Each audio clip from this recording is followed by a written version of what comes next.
Hello বন্ধুরা, কেমন আছো তোমরা সবাই? আশা করি সবাই তোমরা খুব ভালো আছো, সুস্থ আছো। আমিও ভালো আছি। সকাল সকাল উঠে আজকে প্রচুর কর্মব্যস্ততা একটাই কারণ আজ আসছে একজন বিশেষ মানুষ আমার বাড়িতে। বিশেষ এই কারণে, কারণ এই মানুষগুলোর সাথে চাইলেও সবসময় দেখা করতে পারি না, তারাও পারে না, আমরাও পারি না। কারণ হচ্ছে একটা কাঁটাতার আমাদের দুটো দেশকে আলাদা করে দিয়েছে, বাংলাদেশ আর ভারত।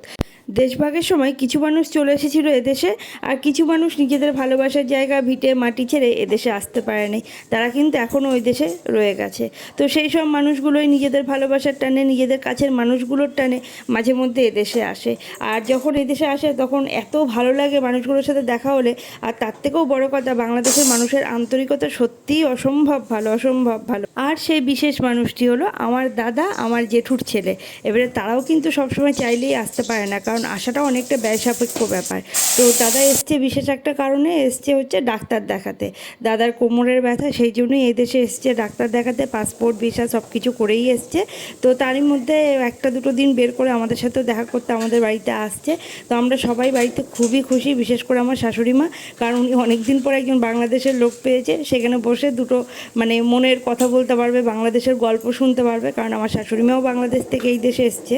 তো এখানে আমি রান্নাবান্না সকাল সকাল শুরু করে দিয়েছি তাড়াহুড়ো করে, কারণ দাদা আবার খেয়ে দিয়ে এখান থেকে ট্রেন ধরবে।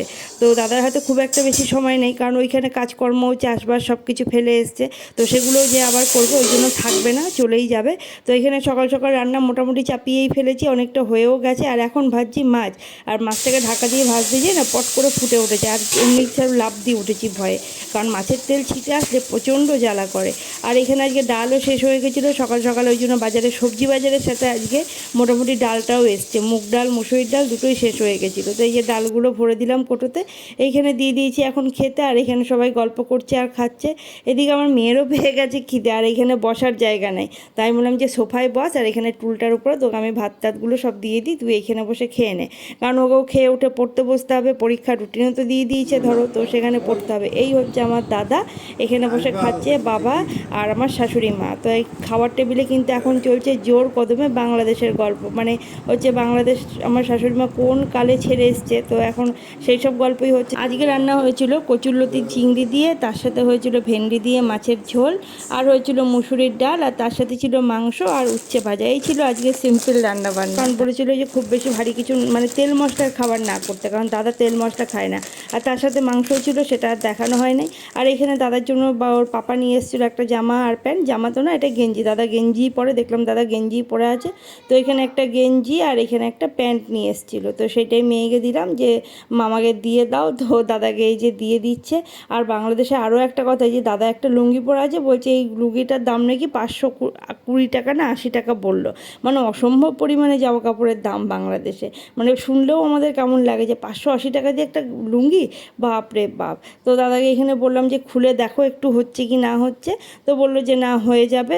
আর এখানে টাইমও প্রায় দাদাদের হয়ে গেছে বেরোনোর জন্য। এবারে এগুলো গুছিয়ে নিয়ে আর কি জামা প্যান্ট পরে সবাই বেরিয়ে পড়বে, কারণ আমাদের এখান থেকে ট্রেন আছে। তো এক ট্রেনে একেবারে নৈহাটি বা এরকম কিছু বোধহয় বিধাননগর যাবে এক ট্রেনে।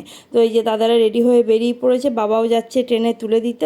দাদা এই দিকটায় কোনো দিন আসে নাই, দাদা সবসময় ওই পানাগড়ার ওই দিকটা দিয়ে আসা যাওয়া করে। তো আমাদের এই দিকটা দিয়ে প্রথম যাচ্ছে বলে ওর বাবা যাচ্ছে তুলে দিতে দাদাকে।